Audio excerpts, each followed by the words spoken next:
Shrikant, what fraction of men in Saudi Arabia do you think support their wives working outside the home? Saudi Arabia, very little, like barely percent, 2%. The funny thing is, the answer differs very widely depending on how you ask, and that teaches us a lot about democracy. Okay? How does the answer depend on how you ask? It's a straightforward question. If you ask men in public, most of them say no, they do not support their wives working outside the home. Only 8% of them have their wives working outside. Okay. But if you ask privately, if you have a secret ballot, 87% support wives working outside. Can you tell me what's going on? 87%? They are lying. One of them is lying. I mean, either the men in public are lying or the men in private are lying. It's the same men. What? How? This is a concept called preference falsification. Okay? Okay. Most of these men actually support women working outside the home.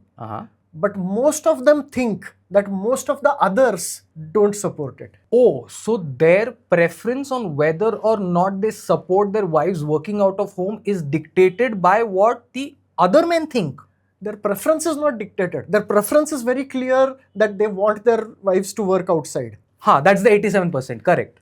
What they claim in public obviously depends on what they think other people believe, right? Okay. So if you believe that the majority don't want women working outside, then even if you do want women working outside, you're afraid to say that in public because you will lose status. See, that's the thing. They are afraid. This will happen in Saudi Arabia. I don't think this will happen elsewhere. This happens everywhere. Okay? Like? Gay marriage in the US and in general support for homosexuality. Okay. In the 1980s, it was almost unthinkable for there to be gay marriage. Yeah. In the 1990s, there was some support building up, but still the social status of gay people was very poor. Constitutionally, individual states could actually make gay marriage criminally illegal. Yeah. Okay? Yeah. There was a lot of homophobia in the US. Yeah. The social status of gay people was so poor that most of them preferred to stay in the closet, which means not let anyone know that they're gay, because otherwise they would be subject to ridicule. They would be subject even to get beaten up every once in a while. Yep, that happened, yes. Right? So by the way, this was preference falsification. They are gay, but they're pretending to be straight outside. Okay. Not just that, but many straight men also, although they supported gay people, they felt a social pressure to make anti-gay statements and make fun of gay people so that, otherwise their buddies would call them gay. Right? I've seen that with my own eyes, this kind of stuff happening. Makes sense. Now I'm thinking the examples that you're giving are largely from political circles, not something that we experience, like you and me, common people experience. We do all the time. Very likely that you end up going to restaurants neither of you want to go to and doing activities, watching shows that neither of you want to watch. Okay. This is called the Abilene Paradox. Okay. The original story is from a management expert, and his story is this. There is a couple and the parents-in-law, and the father-in-law suggests, oh, let's go to Abilene to have like dinner. Okay. And the mother-in-law says, that's a great idea. And the husband, who really didn't want to go to Abilene because it is like a long and hot journey and the restaurant isn't even very good, said, well, everyone wants to go. So he says, yeah, cool, let's go. And everyone go to Abilene, and on the way back, everyone talks about how they had a good experience. In reality, neither of the four wanted to go. Okay, the father-in-law suggested that because he thought the other three want to go, because every Abilene trip, the other three are so enthusiastic about, and the same thought process each of those three had. Okay, replace Abilene with Kolhapuri thali, and you have a story from my life. Absolutely.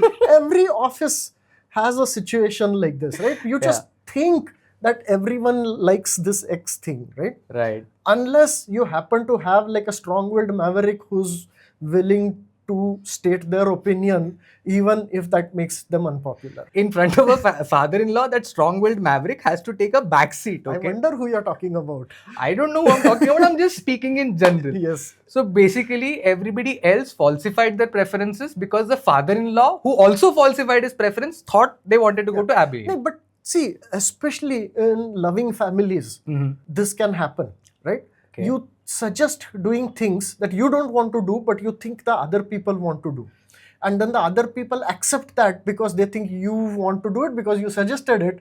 And this is not uncommon, okay? This is like reverse projection, man. I mean, there is one preference that everybody has which stays hidden. Yes. There is one preference that gets revealed, but that's not exactly the preference of everybody in the group. But you end up going with the revealed preference, not the hidden preference. Correct. And the thing is that probably like 5 years ago, that was the real preference. But now it has gotten stuck in everybody's head. And one person moved away, another person moved away from that preference, but the common thing remained, right? That's how you end up with these public preferences which are not privately supported. Yeah, I'm now thinking, how does preference falsification impact in different areas of my life? Like there is one area of my life which is personal, one area of my life which is professional, then there is a social area of my life, there is a political aspect to my life. Yeah. So in each of these, I can see certain preference falsifications happening, but I can't actually think of examples right away. Let's go with some simple examples, right? Okay. In personal front, okay, kids who go to college and the whole preferences around sex, drugs, alcohol, okay, there are studies showing both kinds of preference falsification, okay. There are colleges where the students feel pressured into doing alcohol and other such things, even though a majority of them actually didn't want to do it, but the college has this aura of this being the cool thing to do, and if you don't do it, you're not the cool student. Yeah, right? Peer pressure. We call it peer pressure, but and there are, of course, colleges which are the opposite also, right? Where there are people who are okay with doing all of this, but you know, socially it is not acceptable, so they don't do it. Parampara, pratishtha, anushasan. Exactly, right? So that's at the personal level, right? Yeah. In professional, it happens in offices all the time. But one of the most common ways this happens is sycophancy for the boss. Okay. You believe boss wants something. So everyone is like, you know, we should do this. We should do this. Chalo na boss karte hai. And oh no, you tell the other co-workers just to impress the boss. Okay. And the boss either doesn't care or cared 5 years ago. Okay, or the boss is irritated. Why do they keep doing this, right? But then to keep the morale up, the boss will probably say, "Oh, great, this is so nice." Yeah, happens, right? Yeah. So nobody is working to actual benefit, but most of them are working towards some random preference that everybody thought and falsified amongst themselves. So human beings want social approval, right? True. And if that social approval requires you to crush your own dreams and hide your real thoughts, most of you are going to do it. Yes. Right? Except for a few, like I said, mavericks, iconoclasts. Okay. Iconoclasts. Yes. Wow. Word of the day right there. Iconoclast means icon. Imagine a little idol of God, and clast is you're smashing it. Right? So that's what somebody needs to be able to beat this concept of preference falsification, because you know, the social approval thing is your God. Okay, I was almost afraid channel band karwane wala hai. But that explains the personal and professional circles. Yeah, social, I mean, our example of Saudi Arabian men and just generally the status of women there, right, is excellent example of Agreed. that. And political is, say, gay marriage in the US. And of course, if you think about it, like I would say 70% of politics, there is preference falsification going on, but we won't get into those details today. That's true. Yeah. But now I'm thinking back to one of the episodes we did on group conformism, and I'm wondering if what is happening here is they're conforming to the ideas of the group, to the preferences of the group. Yeah. So check out our episode on group conformance. Okay, it's a very powerful thing. There, what happens is that you actually start believing the thing that the entire group believes, right? Yeah. So there is no clash between what you believe inside and what you're showing outside. You actually believe that thing, even though in reality it is not at all true, but your brain convinces you it is true because you want to be liked by the group. Okay. Oh, so there I remember you are retconning your beliefs Yes. to agree with those of the group. Absolutely. Even if your original belief sort of started from the opposite side. Correct. No, there the simple experiment was that a line which is clearly longer than the other lines, you called it short because 6 people before you said this line is shorter. Okay. Right. So your brain actually makes you do that. Okay. Now I'm wondering if there is a way to reverse preference falsification, because you know the theory of it, so you should technically be able to swing the concept the other way around. Yeah, so basically sunlight is the best disinfectant, right? If everybody knew that a majority of the people actually agree with them, there would be no need for preference falsification. True. Correct?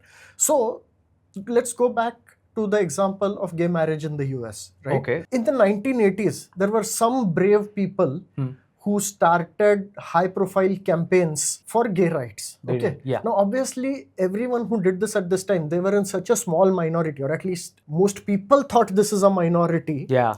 So they were prosecuted, they were martyred, they ran into all kinds of problems, right? Yeah. Anyone who does that does not have a good life, right? But what happens is that over time, the number of people willing to fight for something like this increases, and the amount of effort it takes or the amount of sacrifice it takes decreases as the number increases. Correct. And then there comes a tipping point where most people can suddenly see that, oh, these guys already have so much support, and with a little more support, it's going to be the majority. So now you're no longer afraid of stating your true preference, right? Yeah. There is enough support for that.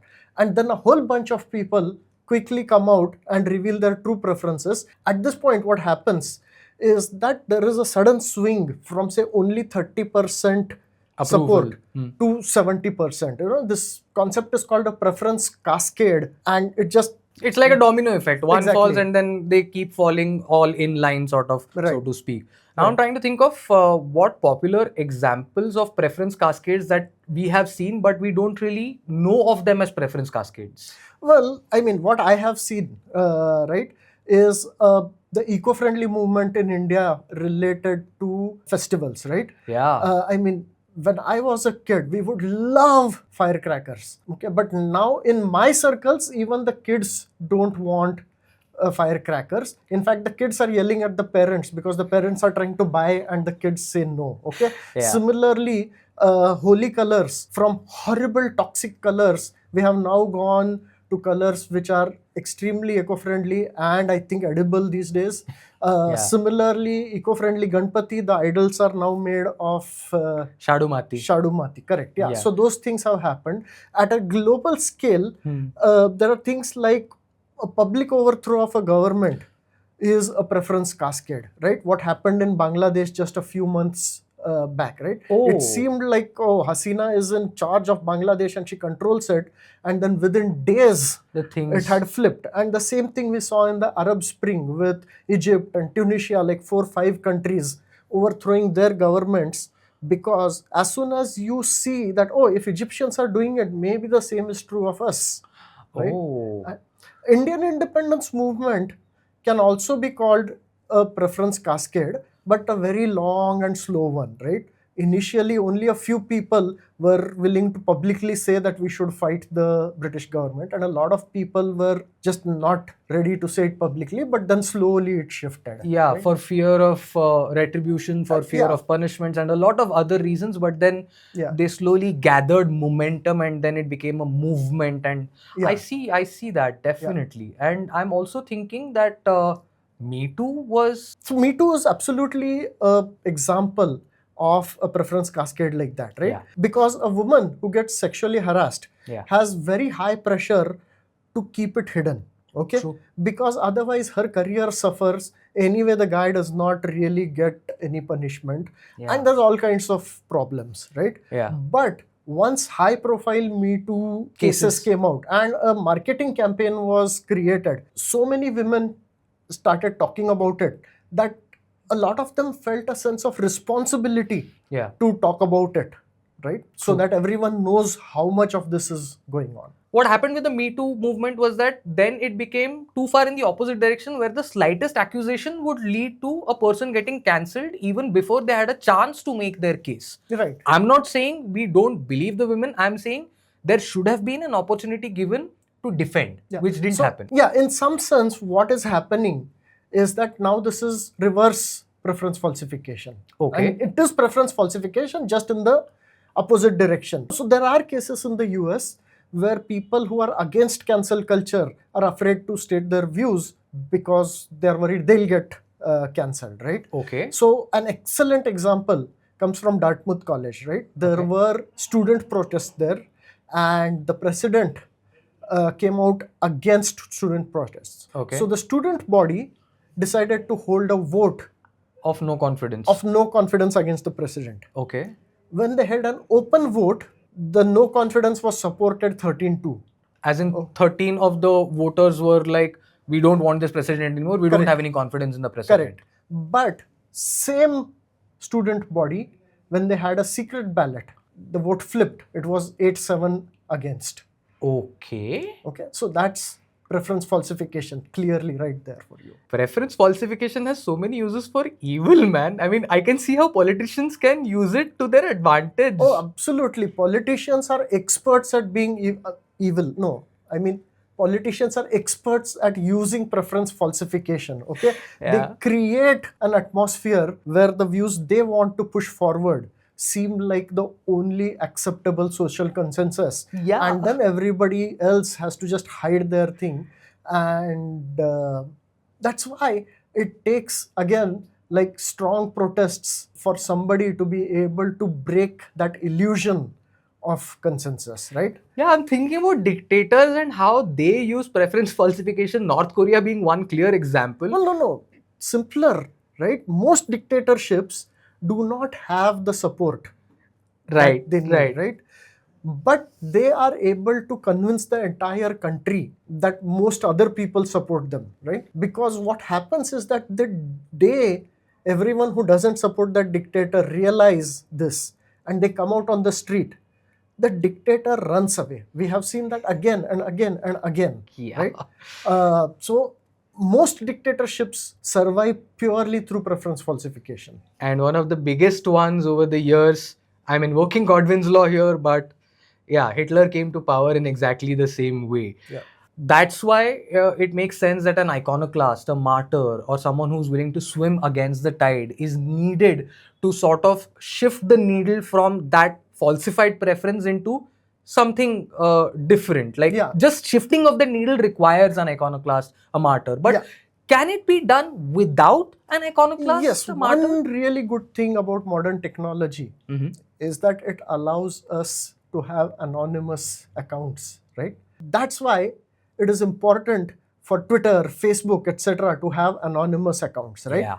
Because there people can state their true preferences and start the correct cascade without having to martyr themselves, right? Yeah, but see, the problem with Twitter is that anonymous accounts on Twitter are cascading into a very different direction. Like they're creating echo chambers to cascade that preference. Yeah. So part of it is that it is being misused, and part of it is the algorithm. Okay. The algorithm is bad because it is already deciding what your preferences are and then feeding you that content. Yeah. So it is feeding into your preference falsification, and what you want is the opposite, right?